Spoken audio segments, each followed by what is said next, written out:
setelah kita paham jenis tanaman tomat yang tadi kita dua klasifikasi tipe pertumbuhan, Pak. Oh, pertumbuhan. Nah, pertumbuhan tomat ini ada 3. Deter, indeterminate, indeterminate sama semi determinate. Mengantisipasi kondisi cuaca yang tidak menentu, serangan OPT, kemudian yang layu tadi, terutama ini kan di musim hujan ini, Pak. Apa sudah ada varietas-varietas yang bisa diandalkan?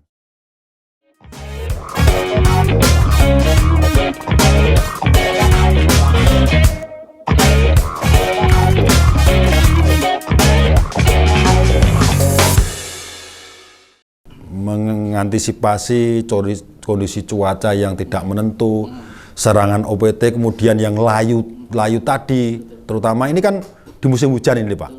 Apa sudah ada varietas-varietas yang bisa diandalkan? Sudah, Pak. Jadi saat ini kalau kita berbicara segmentasi tomat, ya dari deter sama indeter, di sini sudah ada 3 varietas. Jadi apa saja itu, Pak? Kalau kita berbicara dataran rendah sampai menengah, kita punya Komodor dan Corona. Komodor? Varietas Komodor dan varietas Corona. Bentar, Pak, sebentar. Siap. Komodor. Ingat saya itu Komodor itu zaman dulu merek rokok. Sekarang dipakai tomat ya. Komodor. Saya pernah itu. Saya orangnya perokok masalahnya. Iya, siap. Corona. Ingat ini, Corona, COVID kemarin, iya. Jangan-jangan akhirnya itu pas COVID. Corona. Oh. Saya tidak lama sebenarnya namanya Corona. Begitu ya? Iya. Oh, mudah diingat juga ya? Diingat. Berarti, tapi sekarang nggak PPKM loh, Pak. Oke, berarti Komodor sama Corona. Ada lagi? Sama Omega Tavi untuk dataran tingginya. Oh. Di antara 3 ini? Rendah, menengah, tinggi sudah ada semua. Ada semua? Bapak mau nanam dataran tinggi, kita punya. Kalau dataran tinggi, dari ketiga ini yang cocok yang mana, Pak? Omega Tavi. Omega Tavi, yang Omega tahan virus ya, Tavi. Tavi. Itu khususan ya? Khususan untuk dataran tinggi. Kalau yang 2 ini? Rendah, menengah. Bisa rendah, Bisa menengah. bedanya? Kalau Komodor, itu yang tadi saya sampaikan. Jadi dia tipenya determinate. Oh. Jadi di low land dia lebih kuat. Nah, Iya, apakah iya, Corona tidak kuat? Tetapi Corona ini ukurannya jauh sedikit lebih besar dibandingkan Komodor. Buahnya? Buahnya. Nah, sehingga untuk memunculkan optimalnya dia Betul. untuk membentuk buah besar ada di menengah. Ada di menengah. Nah. Tidak didapat kalau ditanam di rendah. Bedanya antara Corona dengan Komodor itu. Iya. Bisa sih, Bisa. masuk. Tidak ada masalah. Cuma ukuran yang diinginkan nggak tercapai kalau di rendah. Berarti secara segmentasi harus ditanam di menengah ini tadi. Sampai tinggi bisa. Iya, oke. Berarti sudah ada beberapa varietas ya, Pak. Varietas unggulan dari PT BC International TBK ini. Ada 3 ini tadi ya. Mulai dari rendah, menengah, sampai tinggi pun juga ada. Nah, sekarang tentunya Pak Janwar, para petani itu juga ingin tahu apa sih istimewanya di antara 3 itu. Pasti kan masing-masing punya keistimewaan sendiri-sendiri. Walaupun mungkin tadi sudah diutarakan bahwa Komodor dengan Corona itu bisa rendah dan menengah. Kalau yang Omega yang tinggi. Nah, itu pasti ketiga-tiganya punya istimewa sendiri. Ibaratnya kita punya anak 3. Betul, Pak. 1 bapak, 1 ibu. Tapi kan stylenya masing-masing ini, Pak. Bisa dijelaskan secara rinci, Pak. Satu persatu dulu, Pak. Jangan semuanya, nanti saya bingung, Pak. Satu persatu. Oke. Kalau kita berbicara Komodor, Ah. ya, pertama. Oke. Tadi saya sampaikan Komodor itu Buahnya sedang apa? Kecil? buahnya kecil. Oh, dibandingkan kecil. Corona ya. Oke. Cenderung lebih kecil dibandingkan Corona. Dan dia memang mampu beradaptasi dengan sangat baik di dataran rendah. Menengah baik-baik juga. Artinya apa? Jadi ini kita berbicara di dataran rendah yang mampu memberikan adaptasi yang sangat bagus. Pilihannya ada pada Komodor. Komodor berarti ya. Jadi Komodor Oke, itu oke. memang dia tahan virus jelas. Jelas. Tahan layu bakteri ada di situ. Alternaria ada juga, begitu ya. Nah, kemudian kualitas buah tidak perlu diragukan, karena banyak petani yang sudah sudah membuktikan bahwa Komodor ini memang sesuai dengan informasi, begitu ya. Jadi tidak hanya selain ketahanan terhadap penyakit, tapi juga memiliki kualitas buah yang sangat bagus. Ya, bobot per buahnya juga untuk di tipenya, di segmennya itu sangat bagus, sangat tinggi. Ya, sangat dibanding dengan yang lain ya, dibanding dengan yang lain. Potensi hasil pertanamannya akan tinggi. Oh, oke. Cuan, ujung-ujung duit Ujungnya yang tadi bisa kecapai dengan itu. Berarti tipenya dia itu memang buahnya kecil. Betul. Komodo. Segmennya segmen untuk tomat sayur yang ukurannya kecil. Oke, berarti Jadi kan jangan keliru. iya betul. Itu makanya kita pengen tahu itu biar pas gitu loh Pak. Berarti tipenya memang buahnya yang kecil, tipe-tipe sayur seperti itu. Kalau Corona sendiri Pak? Corona itu mirip sebenarnya Pak. Ini adik kakak ini dengan Sama ini ya? Dengan Commodore ini. Mungkin ipar ini Pak. Jadi memang karena Corona ini pertumbuhannya cenderung lebih tinggi, gitu. Sehingga memang kalau dari sisi potensi hasil itu cukup besar karena dia tinggi, kemudian buahnya sangat banyak, ukuran buahnya lebih besar, bobot per buahnya juga. Dibanding dengan Commodore tadi. Sehingga ini hanya pilihan saja sebenarnya.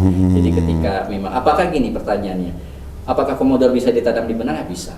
Ada beberapa wilayah ketika menanam di dalam menengah justru dia sedikit lebih besar ukurannya. Ada potensi dia untuk apa namanya itu menjadikan dia buahnya ukuran lebih besar dibandingkan dengan dataran rendah. Karena memang dataran rendah itu cukupannya tinggi Pak, panasnya itu. Panas, ya memang. Nah gini, jadi kalau kita berbicara panas nih menarik. Tantangan jadi gini, kalau kita berbicara tomat masa saat ini dengan yang lama. Ya. Ini tantangannya jauh lebih besar saat ini, Pak. Betul, iya. Kenapa? Iya. Ini ada pengaruh ya dari perubahan iklim tadi. Perubahan jangka panjang iklim, Pak. Ini yang membedakan. Dulu mungkin 10 tahun ke atas kalau kita berbicara dataran rendah dan menengah mungkin hanya sebatas layu. Betul. Ya belum begitu signifikan ya. Untuk virus misalkan begitu kan. Kemudian tinggal kita hanya membandingkan gimana hasilnya, yieldnya begitu. Tapi saat ini tidak bisa seperti itu. Yield itu ya sudah bukan lagi nomor satu, tapi ketahanan virus. Betul Pak, iya Pak. Ketahanan virus, ketahanan penyakit ditambah dengan yield yang tinggi. Nah inilah tantangan memang pada saat ini. Dataran rendah ini kan sekarang luar biasa. Betul Pak. Sampai 40 derajat lebih. Iya. Padahal tadi saya sampaikan tomat itu mampu dia tumbuh optimal 15 sampai di dataran tinggi. Nah, begitu. Semakin tinggi posisi tanaman itu sendiri akan semakin hama dan penyakit itu akan semakin banyak juga. Ada dua faktor Pak Kumis. Kalau kita berbicara tentang perubahan pengaruh perubahan jangka panjang iklim nih. Pertama dari sisi abiotik. Kalau kita berbicara abiotik itu berarti kita berbicara adanya stres panas. Justru di kondisi panas ya? Di kondisi panas ini yang memunculkan untuk saat ini ya begitu ya. Jadi kondisi cekaman panas begitu. Sehingga apa? Jadi kalau stres panas ini akan mempengaruhi fisiologi tanaman, biokimia tanaman, morfologi tanaman di semua fase pertumbuhan. Nah, ini sangat penting untuk dipahami.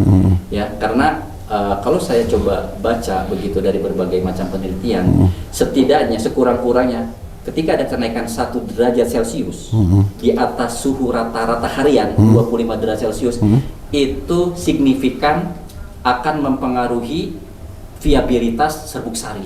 Penyerbukannya. Begitu. Jadi kegagalan pembentukan buah karena disebabkan relatif lebih yang tadi itu lebih tinggi. Lebih tinggi dibandingkan betul ya. Kalau saya baca itu dari berbagai macam penelitian ya, itu 70% itu bisa kehilangan hasil akibat cekaman panas. Hanya faktor itu ya. Faktor itu. Berarti lagi-lagi Pak, maaf saya potong, lagi-lagi pemilihan varietas yang tepat sangat diperlukan. Betul. Karena untuk mengantisipasi cekaman-cekaman yang begitu tadi. Commodore itu masuk. Masuknya di situ ya. Jadi ketika dataran rendah saat ini sudah luar biasa. Betul, panasnya. oke. Nah, Commodore yang lebih adaptif ya. Lebih adaptif, mampu memberikan hasil dan kepastian panen tadi. Betul. Iya. Kalau faktor biotik jelas. Kalau faktor biotik itu kan kita berbicara OPT, organisme pengganggu tanaman, begitu ya. Ada hama, ada penyakit. Tentu berbicara OPT berarti kita berbicara ada dinamika faktor iklim, ya. Jadi mungkin teman-teman yang sudah podcast itu ada segitiga penyakit dan lain sebagainya. Ketika inang yang rentan, itu kan patogen yang virulen di situ, kemudian lingkungan yang mendukung patogen ini untuk tumbuh berkembang luar biasa, tanaman bisa hancur. Iya betul. Oke. Nah kita sudah siap. Wah sudah. Aduh tadi ketegangan juga sudah mulai agak ini menurut. Bukan tegang malah gila. Artinya itu saking Pak Janwar ini pengen memberikan edukasi yang pas Sudah kan menggebu-gebu sekali, Pak. Siap. Biar orang itu paham gitu loh. Iya, baik, Jangan Pak. sampai apa yang kita bicarakan itu malah nggak ada efeknya. Ya, gitu loh. tidak ada nilai kemanfaatan ya. Tidak ada kemanfaatnya. Makanya kita kan jarang sekali punya waktu seperti ini. Siap. Makanya ini saat-saat yang memang benar-benar harus diperhatikan oleh sahabat visi dimanapun berada, terutama petani tomat ini. Siap. Jangan salah cara, salah pilih varietas, Ya. salah penempatan untuk tanamnya, Betul. dan lain sebagainya. Betul. Ikutilah apa yang minimal sudah disampaikan Pak Janbar di depan. Ya. Tadi kan kita bahas baru 2, Pak. Betul. Satu itu Commodore, kemudian Corona dengan segala kelebihannya. Nah, sebelum saya menginjak ke yang masih kan satu kan ada Omega Ya, Omega Tavi. itu kan ada juga, pasti kan kelebihannya juga ada. Kembali ke masalah ini Pak, kondisi lingkungan. Kemungkinan karena lingkungan ini, faktor lingkungan dengan cuaca yang tidak menentu seperti sekarang ini, kemudian kan apa ya, hama dan penyakit itu semakin berevolusi Pak, sehingga dia sistem kekebalannya juga semakin baik, semakin kebal juga, sehingga varietas-varietas yang tanda kutip tidak tahan serangan itu otomatis kan Betul, Pak. udah wassalam gitu Betul, kan. Nah, betul. kita minimal untuk dataran rendah dan menengah sudah punya andalan kita namanya Ya. Corona dengan Commodore. seperti itu. Ya. Yang ketiga Pak, yang tadi yang saya belum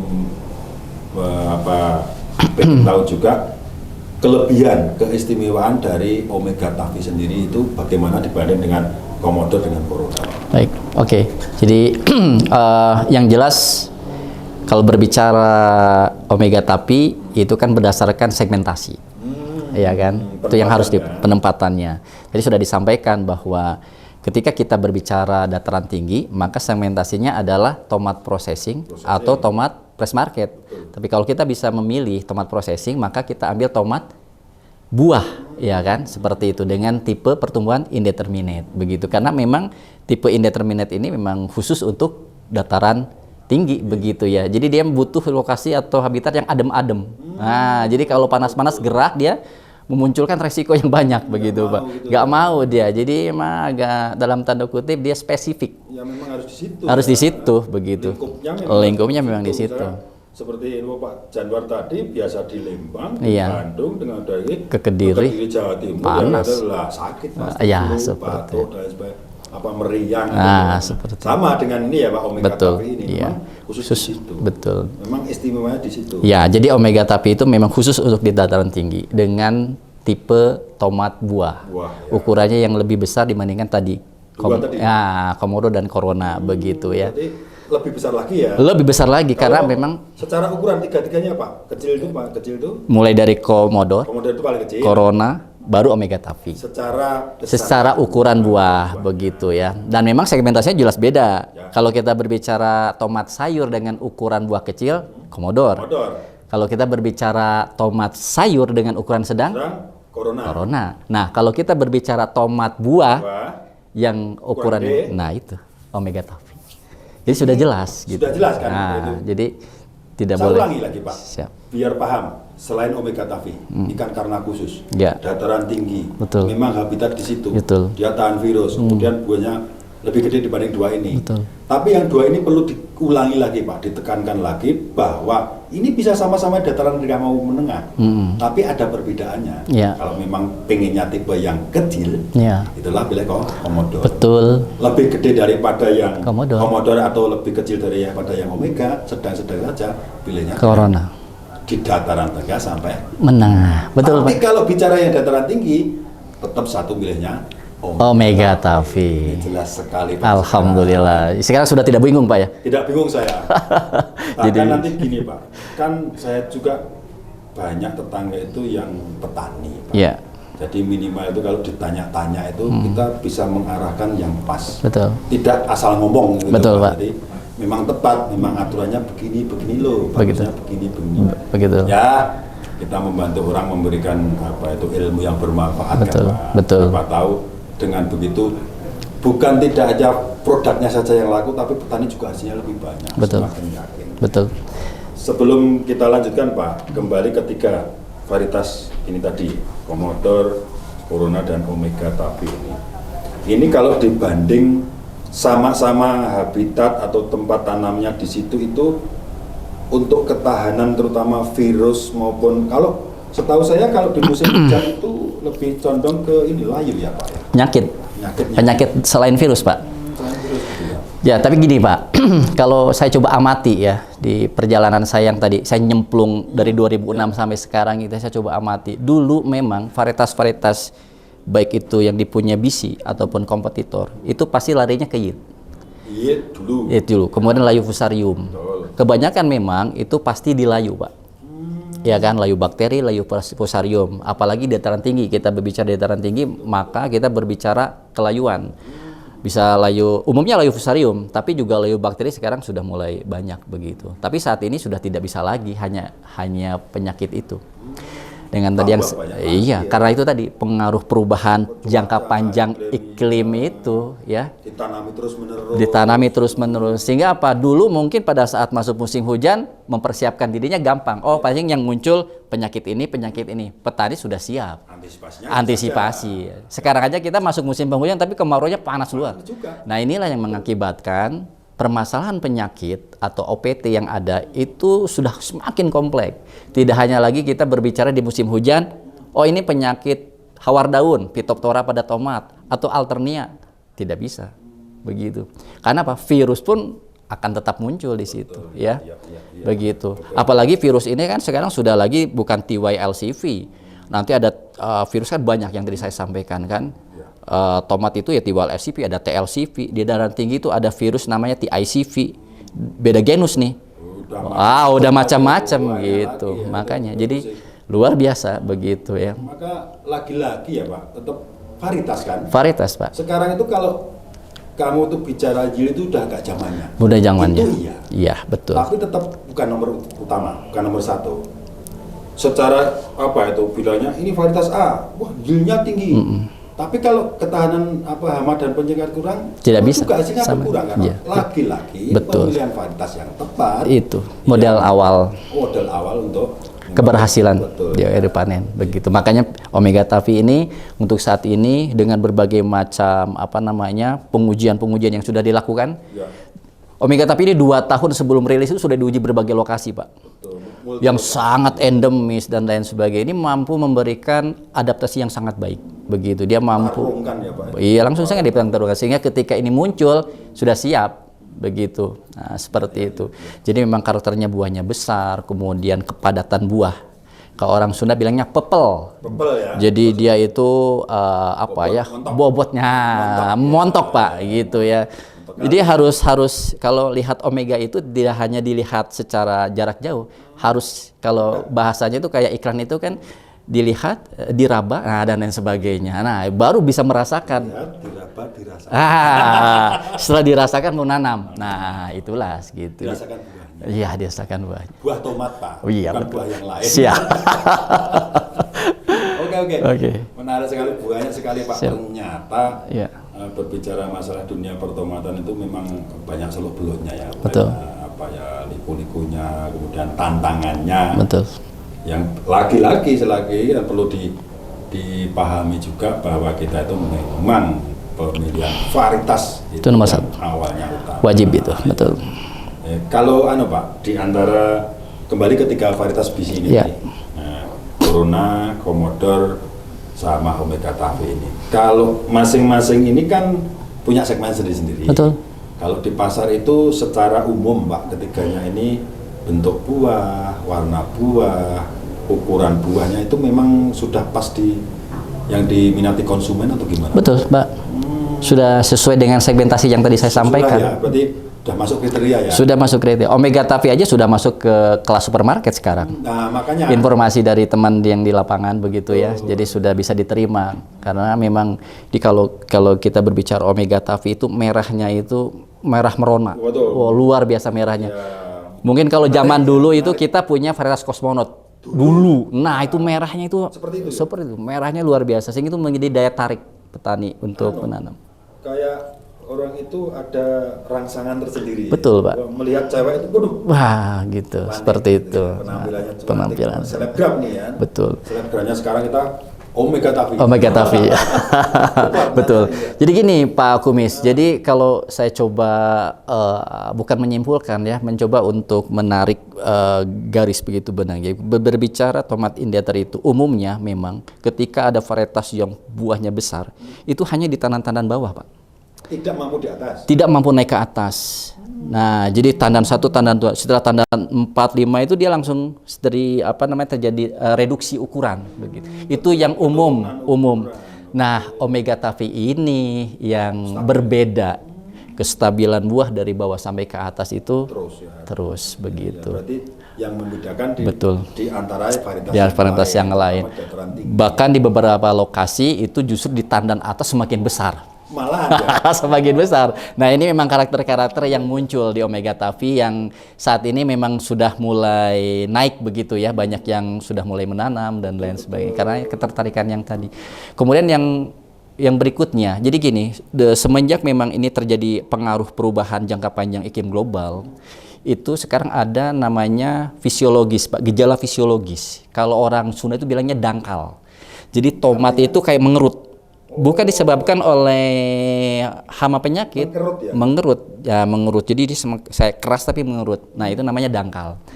Nah, Omega Tavi ini, sekarang ini tertinggi ketahanan terhadap dangkalnya dibandingkan varietas-varietas lain, sehingga berarti itu ditakuti juga ya Pak itu. Betul Pak. Nah, itu yang dirasakan petani mungkin di 2-3 tahun terakhir ini, begitu. Baik di musim hujan maupun apalagi di kemarau. Bukan masalah virus lagi. Bukan masalah lagi. Itu pun. Jadi ketika virus itu tahan, buahnya bagus tapi dia tidak kuat itu. Sudah Pak. Mengkerut itu ya sama juga kan. Betul. Berarti hasilnya juga nggak disukai pasar. Betul. Pun nggak laku. Betul. Jadi kalau jadi barang sortiran ya Pak. Betul. Ya? Jadi kalau kita ambil 3 ember itu, kalau varietas yang lain ya, itu 2 embernya dangkal tadi, satunya yang bagus.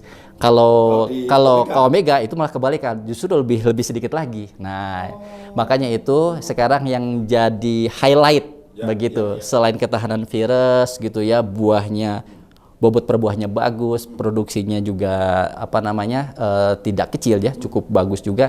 Ketahanan terhadap dangkal tadi fisiologis karena kalau saya boleh bilang itu bukan keistimewaan Pak. Keunikan. Keunikan, betul. Karena kalau istimewa orang punya keistimewaan. Betul. Kalau unik itu tidak semua orang punya. Seperti Omega. Oh, siapa? Tahan hama penyakit, virus, layu, apa dan sebagainya gini. Tapi kan tidak dipunyai orang lain yaitu dangkal unik. Itu. Dia unik, ya. tahan terhadap dangkal. Seperti itu. Betul. Unik berarti gini. Betul, Pak. Omega Tavi ini kan unik. Makanya sekarang kan yalah bicara tomat dataran tinggi pasti Omega Tavi. Ya, gitu kan. Boleh buat Anton, bicara tanam tomat dataran tinggi, tanamlah Omega Tavi. Ya, betul. Ya, sebenarnya pantun saya nggak usah pakai pantun. Udah. Siap. Berarti secara jelas Pak, ya. Masalah segmentasi, kemudian tipe-tipe yang ditanam itu harus varietas bagaimana menghadapi OPT, betul. Kemudian kondisi lingkungan yang sekarang kan tidak menentu Pak. Betul. Kan tidak bisa diprediksi Pak Januar. Sekarang itu betul, Pak. Kondisi itu musim hujan ya panas, betul, Pak. Musim panas ya kadang hujan. Betul. Bahkan kemarin adanya fenomena El Nino itu juga banyak kemungkinan tanaman tomat yang di dataran rendah utamanya betul. Pak, banyak yang juga enggak. Betul Pak. Nah, itulah tapi beberapa sentra penanaman tomat ternyata seperti informasi Pak Januar tadi bahwa corona kita masih cukup bertahan di situ. Ya, ada yang menarik Pak Kumis, mungkin belum sempat disampaikan. Kalau kita berbicara dataran rendah, menengah, tinggi, sebenarnya tomat ini banyaknya di mana nih? Ini kan penting untuk disampaikan begitu ya. Kalau kita coba mengambil, mungkin kalau data informasi teman-teman marketing saya sudah punya ya, memang kebanyakan di menengah ke atas Pak. Nah, saya coba mencari informasi juga. Ternyata memang dari data BPS tadi yang di awal saya sampaikan, itu tahun 2022 itu kan 1,12 juta ton nih produksi nasional begitu ya, dengan luasan 69 hektar sekian itu. Nah, ternyata di 10 besar daerah penghasil tertinggi itu, 3 besar itu ada di Jawa Barat, Sumatera Utara, sama Sumatera Barat. Kalau 3 besar nih. Nah, kalau kita lihat, kita coba perhatikan. Jawa Barat mulai dari Cirebon sampai Bekasi, itu kan hitungannya lowland. Low ya. Tomat apakah besar? Tidak. Justru yang di sana jagung manis, timun, ya kan, melon, semangka. Nah, ketika kita tarik Purwakarta, masuk ke Bandung Raya, masuk ke Sumedang, Majalengka atas, masuk ke wilayah sisi timur selatan, Garut, Tasik, menengah sampai tinggi, Pak. Iya kan? Kalau kita coba analogikan seperti itu. Kemudian kita lari lagi ke Sumatera Utara. Itu menengah sama tingginya lebih banyak, Pak. Sumbar itu juga menengah tingginya lebih banyak dibandingkan lowland-nya. Makanya bisa saya asumsikan bahwa sebenarnya tomat ini memang paling banyak ditanam adalah menengah sampai tinggi. Gitu. Tapi dengan resiko yang tentunya lebih banyak tadi, betul. Makanya pemilihan varietas yang tepat itu. Lagi-lagi itu memang saya ingin menekankan itu, Pak. Iya, betul. Karena apa? Musim sekarang, kondisi sekarang tadi awal kita sudah ngomong itu secara pertomatan itu kendala tantangan yang dihadapi sekarang itu lebih kompleks dibanding 10 lipat atau 20 tahun yang lalu, betul. karena memang ini apa perkembangan hama penyakit juga semakin berevolusi dan cuaca juga nggak mendukung, sehingga butuh ketahanan varietas yang memang. Nah ini tadi Pak, kalau bicara masalah yang tinggi yaitu omega three. Masalahnya itu ya. Oke Pak, berarti saya sudah mendapatkan informasi yang memang benar-benar sangat spektakuler. Saya bilang spektakuler karena informasi ini penting sekali untuk pemahaman awal. Karena bagaimanapun juga konsumen untuk tomat itu kan banyak sekali dan semakin digunakan oleh banyak pihak. Industri terutama yang tadi saya sampaikan, karena yang dipakai adalah processing di Indonesia. Nah, seperti itu. Makanya biar nggak gagal, biar produksi lebih maksimal lagi, itu tentunya lagi kembali kita ke pemilihan varietas yang tepat. Pokoknya berbicara tomat adalah tomat bisi. Nah, seperti itu saja, Pak. Bicara tomat, pakailah tomat varietas bisi. Iya, seperti ada Corona, ada Commodore, Omega Three. Iya. Biar nggak salah pilih ya. Barangkali nanti kalau ada yang tanya lagi, sahabat-sahabat bisi atau petani tomat itu nanti bisa menyimak podcastnya Pak Kumis ini. Siapa? Informasi yang lebih mendalam seputar dunia pertanian tentunya. Terakhir Pak, sebelum kita tutup, kita sudah bicara masalah Corona, Commodore, Omega Three itu banyak sekali dengan kelebihan dan keistimewaan. Apalagi yang Omega Three ada satu keunikan tersendiri yang tidak dimiliki yang lain, baik varietas bisi maupun apalagi varietas yang lain. Sekarang tips Pak, tipsnya agar para petani nanti kalau dengan Corona, Commodore atau Omega Three itu tips yang bagus untuk berbudidaya itu gimana supaya masing-masing ini nanti bisa menghasilkan yang optimal, hasilnya juga maksimal, duitnya juga banyak. Siap. Ini dari ketiganya bagaimana tipsnya Pak? Mungkin saya berbicara secara umum, pada dasarnya sama saja begitu ya. Gini, dengan kondisi yang saat ini yang bisa dikatakan tidak stabil ya. Jadi musim hujan tapi kemaraunya banyak, musim kemarau tapi basah dan lain sebagainya. Sehingga menurut saya 3 hal yang perlu kita coba masukkan ke dalam teknologi budidaya tomat. Yang pertama itu terkait dengan sistem bedengan, Pak. Ya. Di lahan. Nah, di lahan. Memang bagusnya itu adalah single row. Single. Jadi tanaman itu satu bedeng itu satu baris. Satu saja ya. Tidak 2 baris. Kenapa? Apalagi di musim hujan nih. Karena ketika tanaman ini sudah ngumpul, apalagi yang datar yang luar biasa lebatnya itu, maka di tengah-tengah itu kan ada kondisi di mana kelembaban mikro itu muncul. Nah, kalau sudah basah itu berbagai macam patogen muncul di situ. Nah, itu yang harus diperhatikan, apalagi di musim penghasil. Misalkan kondisinya terus-menerus hujan, tomat itu membutuhkan 10 sampai 12 jam penyinaran matahari. Untuk optimalisasi dia pembuahan. 10 sampai 12 jam. Nah, ini memang di daerah tropis seperti Indonesia cukup, Pak. Cuma ketika musim hujan yang terus-menerus dari pagi sampai pagi lagi, nah ini berisiko. Makanya kenapa single row ini bisa meminimalisir yang tadi saya sampaikan, begitu. Kelembaban, Pak, ya. Jadi mulai dari sistem bedengan. Itu harus diperhatikan itu. Betul. Yang kedua, ini terkait dengan kualitas buah yang secara langsung juga mempengaruhi kualitas pasca panen. Makanya tomat ini memang tidak begitu gampang sebenarnya untuk budidaya. Apalagi kalau sudah mulai masuk pembungaan dan pembuahan. Ini sangat kritis di situ. Begitu ya. Makanya penggunaan multi KP, multi KMG Fitomik ini perlu Pak. Di luar dari pupuk susuan reguler yang dibaca oleh petani. Mensuplai ya, Pak? Karena ini mensuplai buah nih, ya kan? Fitomik ini terkait dengan hara-hara mikro di sana, dibutuhkan Zn, boron dan lain sebagainya. Boron itu sangat penting, Pak. Nah, seperti itu. Nah, ini bisa dilakukan pada saat umur sampai 50 sampai 70 hari ini. HST. Sampai 70 Hari HST. Nah, itu bisa diaplikasikan tuh dengan interval 2 sampai 3 kali. Ya. Itu dengan selisih waktu 5 sampai 7 hari dari pemupukan reguler. Oh, yang biasa. Nah, itu tujuannya adalah untuk meningkatkan kualitas buahnya, begitu ya. Jadi biar buahnya itu semakin optimal, begitu ya. Bagus, Semakin bagus, sehingga nanti pasca panennya mungkin untuk pengangkutan jarak jauh, ini akan bagus, betul. Sekarang kan betul juga Pak Janwar. Jadi kadang-kadang kan pedagang, Betul. tengkulak atau pengepul yang membeli itu di petani-petani atau katakanlah sini apa ya kalau di sini itu Bandar, ya.